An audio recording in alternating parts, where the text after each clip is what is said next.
Hello and welcome to another edition of the Hooligan Report. Previews are out of the way, the season's back, the real thing started, and with me to discuss the first round of action I have Cruyff. Good evening. And I've also got Cookson.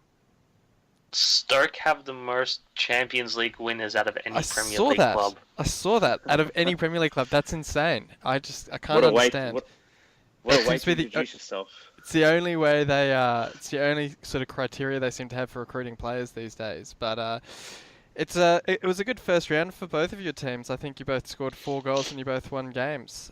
United able to keep a clean sheet, but Arsenal getting over the line against Leicester. And we'll start with that Arsenal game on the first night of the season, the Friday night. And Cruyff, did you manage to catch much of the game? It seemed to be a pretty entertaining one. 2 goals in the first 5 minutes or something.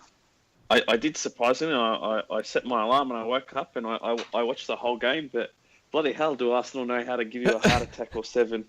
Got off to a roaring start and then I got yelled at by the better half. It was an absolutely cracking game. Lacazette's second touch in Premier League football and he found the back of the net. Unfortunately, in typical Arsenal fashion, we couldn't hold the lead. Then Leicester sort of started getting on top of us and they took the lead, I think, after 29 minutes, I think.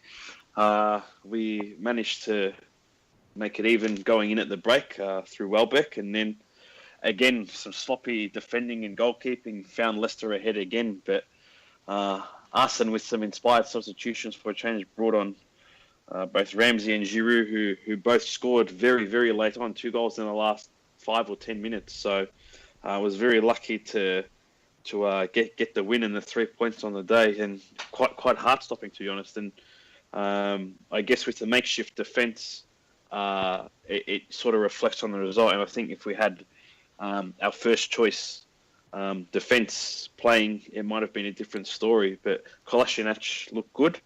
Holding, obviously inexperienced and young, still has a lot to learn. Xhaka could have been better, but did provide 2 assists. So I guess every cloud has a silver lining. Cookson, he sounds pretty pumped up about that one. How long do you give it before the Wenger out chance start this season? Who are they playing next week? Stoke. Away. Oh, give it 7 days-ish. It's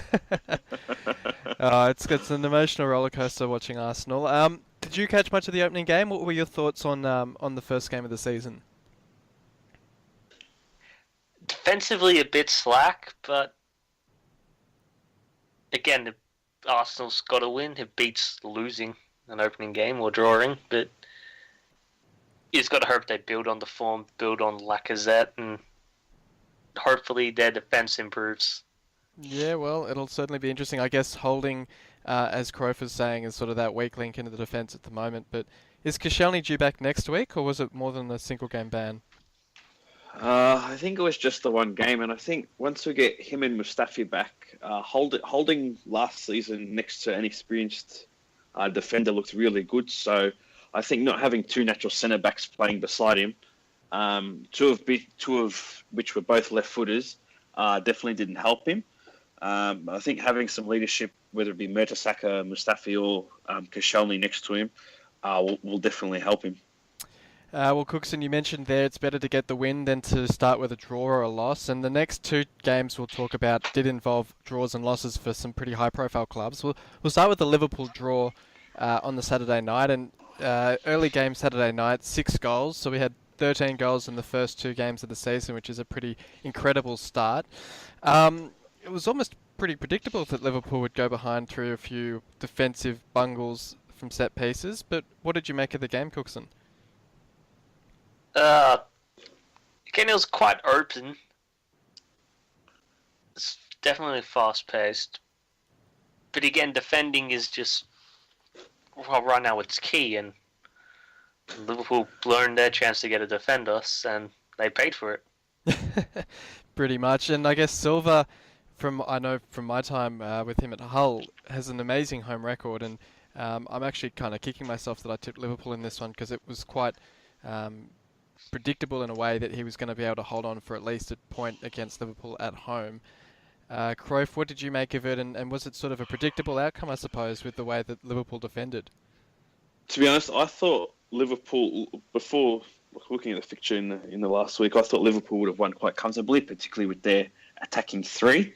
Maybe if Coutinho played, it would have been the difference. But if you look at the way Liverpool defended, it's like Arsenal, the zonal marking, and it's crap, to be honest. And when you have Alberto Moreno in the side as well, you're sort of at a two-man disadvantage already. I don't understand And that at all. I mean, call me biased. I don't think. Call me biased. I like and Robertson. But how do you start Moreno over Milner or Robertson, who you've just spent $8 million on?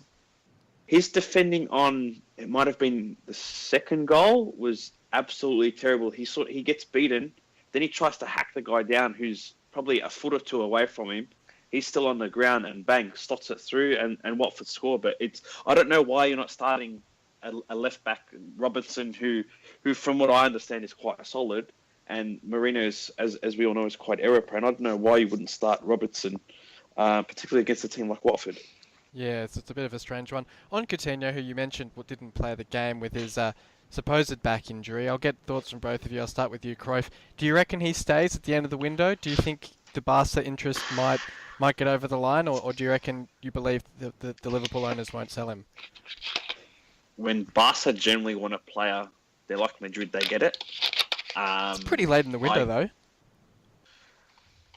Does it seem, well, if the back injury, and I use that term in inverted commas, is legitimate, then maybe he does stick around at Liverpool. But I think that's just a bit of a smokescreen for the general public, and they're trying to pull the wool over our eyes. And I think he might be as good as gone, despite how late in the window it is. I'm not sure how FSG operate. It doesn't seem very logically, mind you. But it does put a big blow in Liverpool's attacking quartet if they do lose him. And as you said, late in the window, it will be hard to find a replacement. Well, I mean, they just have to look at Southampton and see what sort of options they can pick out from there, I suppose. But Cookson, are we in for a couple of weeks or a couple of months of Liverpool supporters melting on the board? Well, no, it depends on if they can defend, but I'd say in terms of probably Coutinho not. leaving, I'd say probably not, because you reckon he won't leave? yeah, Barcelona's not going to pay over £100 million for Coutinho. So do you? Why? Because I think honestly, you could get better players for cheaper. Who? So would they get? I mean, I guess the question is if they can manage to get Dembele from Dortmund, that would be a big one. But they'd be stung with Neymar leaving for PSG. They'd want to make a big intention signing. Whether that is Coutinho, just to say, look, we can go out and get whoever we want, no matter what a club like Liverpool says. I think they should try and find the right player. Like, for example, you can get maybe Eriksen. Who? Yeah, I mean that's a good point. He's not. He might not be seen as a better player than Coutinho necessarily, like for like, but he would be a much more similar replacement for Neymar than Coutinho would be. And he's got that Ajax connection as well, which, again, probably they would be more happy with. I couldn't see Spurs letting go of Eriksen. I reckon there'd be more chance of Spurs letting go of Eriksen than Liverpool letting go of Coutinho, though. I reckon Spurs, you just have to look at the fact that they've cashed in on Walker. They're looking to cash in on a couple of players. They don't seem as, resilient in holding on to their players. I guess so. The window's got how many days do we have left? 15 days? It's going to be frantic. A lot can happen. And I guess deadline day as well will provide a few surprises and unhappy moves for some and happy moves for others. But I don't think Barca would sell. I mean, Tottenham would sell Eriksen. I think he's their most important player. Eriksen? Yep. Yeah, not a bad call. Not a bad call. One side that was missing probably their most important player in Eden Hazard was Chelsea, and they went down 3-2 to Burnley on the opening day in a result that you wouldn't really be able to predict, given the fact that last season I think Burnley only won one away game all season. And obviously 2 red cards for Chelsea as well, which only compounds things. And I've got to say, there are echoes there of the opening day game against Swansea 2 seasons ago, where I think Courtois got a red card against Swansea and they drew 2-2 in that one, and that was the start of that pretty calamitous title defence. Cruyff, how did you see this one, and what do you make of the start to their title defence? I'm glad I don't do tipping because I thought Chelsea would reach 4-0. I thought they would absolutely pulverise Burnley, but I mean the lunge from Cahill early on, I think after 13 minutes, a deserved red card, 100%, and then Burnley's second goal was an absolute peach, and full credit to them for their win. I know Chelsea got 2 back, and they were both very well taken goals from Morata and David Luiz. But I think for Burnley to set that statement of intent and an early season loss for Chelsea and having to lose 2 players with Seska as well gone, it sort of puts a dent in their the beginnings of their season, particularly because they face Spurs next week as well, and they're without 2 key players. It's a bit funny, I guess, because we've had Gosher on the board for a few weeks now telling us how Chelsea just can't compete with these big clubs in the transfer market. And funnily enough, in a roundabout way, he's ended up being sort of proved correct. Not that they can't compete, but just looking at the size of their squad and the quality of the players they had on the bench, Cookson, it was quite ridiculous that their squad just seems to be so thin all of a sudden. It really is. I mean, Chelsea usually have good depth. But, well, I don't know if it's various of injuries and turfing out senior players is probably not a wise idea. Yeah, well, I mean, it's interesting. They've got most of their players out on loan at various Premier League clubs. 2 of them at Hull in the Championship. Terry's gone to Villa, though I can't say that he's made too wise a decision going there the way that they're travelling at the moment. I think they've got 1 point out of their first 3 games.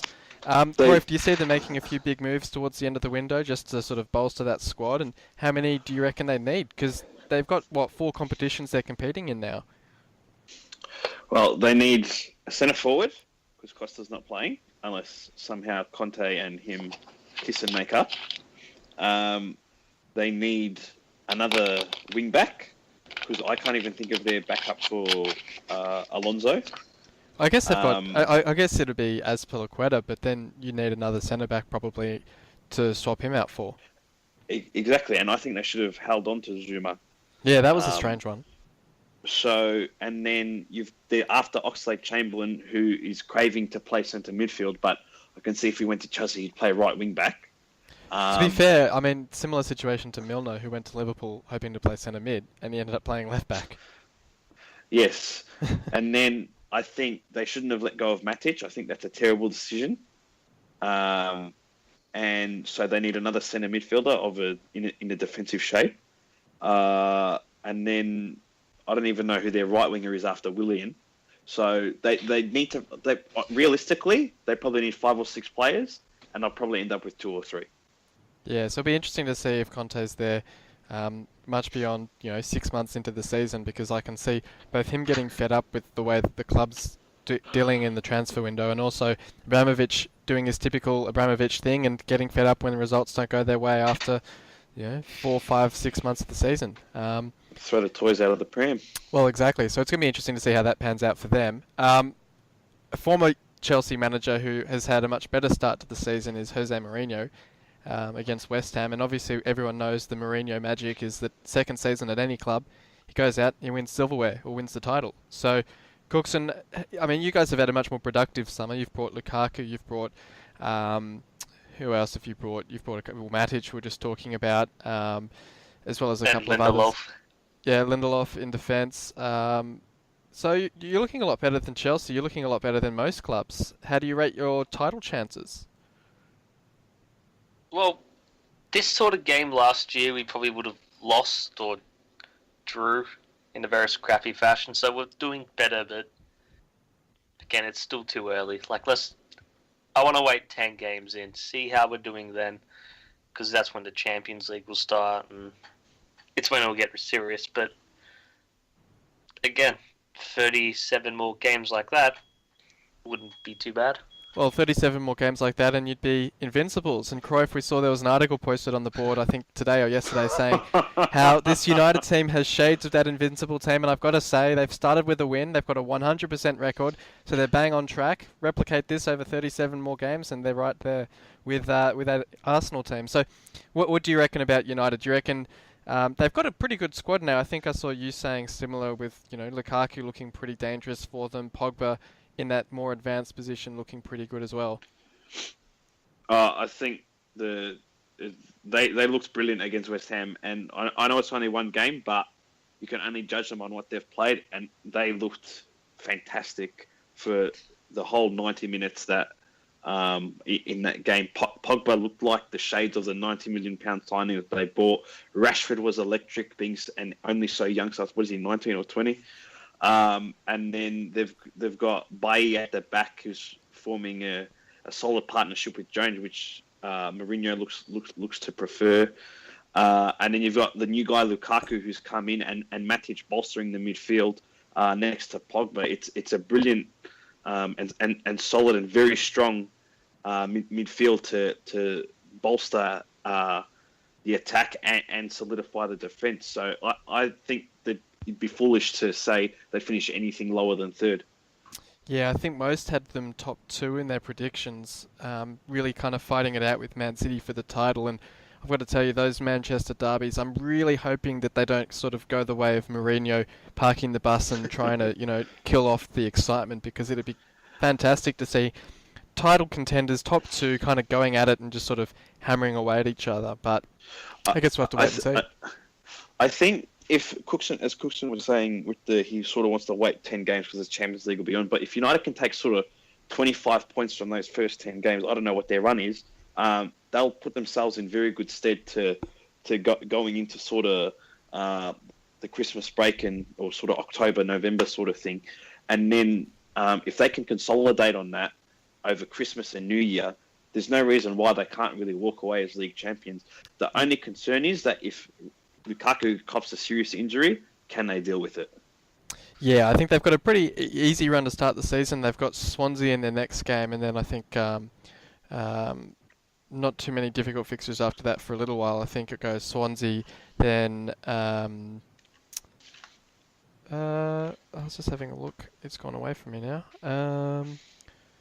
Swansea, then Leicester, then Stoke, then Everton, Southampton, Palace. Their first tough games 8 weeks in against Liverpool, and then Huddersfield, Spurs, Chelsea to round out the first 11 games. So out of those, I mean, you could really see them basically, getting 7 or 8 wins, or at least only 2 losses. If they played like they did against West Ham, there's no reason why they shouldn't be winning every game 2 or 3-0, really. Yeah, it would be interesting. I mean, West Ham obviously have their own issues. Everyone says they've made a couple of decent signings, but they make their signings based on sort of the reputation or the name, and not actually bringing in any solid, good additions. Like you look at, for instance, Everton's model versus West Ham's. West Ham brings in Snodgrass in January, who was pretty patchy at best for a relegated club in Hull, and he's obviously been shown up at that higher level. They bring in an Arnautovic from Stoke in the summer, and he's pretty patchy at best. He kind of shows up against the big clubs, but no one else really. Joe Hart on loan, who's had a struggling season at Torino. They've signed these guys who sort of have these names and reputations. Chicharito's another who might go okay. And Zabaleta, who's, great. 35 great or something, isn't he? 34? I don't think you can dislike him, but yeah, he's played his best football. Yeah. So I think there's going to be a lot of interesting attention put on West Ham this season. I can't see them doing too well, and I don't think Bilic is going to last too much longer in the job. I'm surprised he's lasted this long. Yeah, West Ham are in a lot of strife, I think. So that'll be interesting. We'll shift focus then, and we'll preview the game of the week, which is between 2 London teams, speaking of West Ham. It's Spurs up against Chelsea, and we all know what that sort of brings to the board whenever these 2 teams clash. It's come a bit early this year, I think. We always get the melts later in the season, but hopefully we can see some early this season. I'll start with you, Cookson. It's at Wembley, where Spurs traditionally have struggled. Chelsea without Cahill, without Fabregas, with a pretty thin squad. It could kind of go either way, really. It really can, but I think this game will see if Spurs can psychologically have a title fight on. If they lose their heads versus Chelsea, they're not winning anything. But if they keep calm and play ruthless football and win, they could win a trophy. It'll certainly be interesting to see who can keep their heads, because Chelsea certainly showed in that first game that they might have a little bit of an anger problem at the moment to start the season. Grove, how do you see it? Do you see Spurs keeping their cool against Chelsea, or do you reckon this is another game with cards in it? Is it at Wembley? Yeah, it's at Wembley. It's interesting. I think if it was White Hart Lane, I don't think you could say Chelsea would have much chance, but it'll be interesting to see how Spurs go at Wembley. It's a much larger pitch, much wider. But Chelsea do have concerns of their own at the back because they've got no Cahill. So I don't know if Christensen will come in to replace him. And then they can't cover Cesc because he's suspended as well. So their bench on the weekend was quite poor. I think Gosha posted a picture of the top four's benches over the weekend, and then you saw Chelsea's that had Musonda. I think Boga's started for them, and Boga had been linked to us for a loan for the last couple of weeks. And a whole bunch of Hull supporters, whole bunch of Hull supporters were rubbishing me for saying he's going to start for Chelsea. So it makes you wonder that with those two suspensions now, who do they bring in? Is it going to be two more kids from the academy? Do they make a signing between now and Saturday or Sunday, whenever the game is? You really have to think, how's this going to end for Chelsea? And if Spurs can beat Chelsea, this is going to be the game that they do it in. Is Bakayoko fit, or is he injured? I mean, I heard he needed to get up to pace, but I didn't know if that was from an injury or just adapting to the game.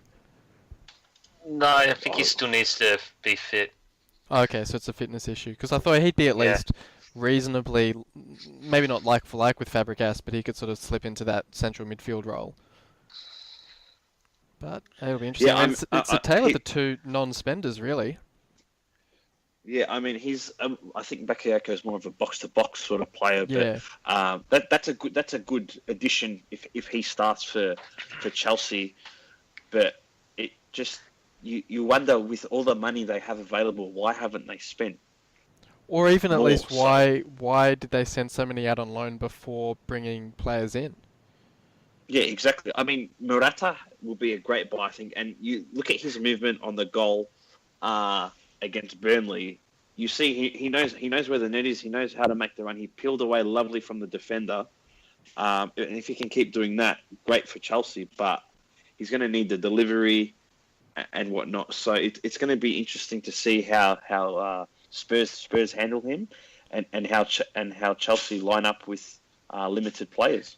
And can Kane finally score a goal in August? It's the big question. There's only one way to find out.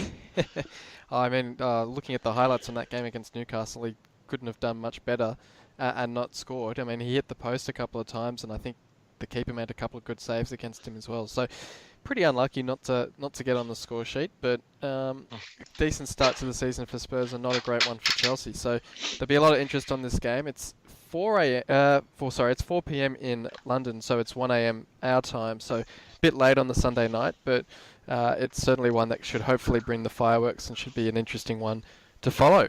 But before we sign off, were there any final words from either of you? Title's coming to North London, the red side, I think, after the weekend's display.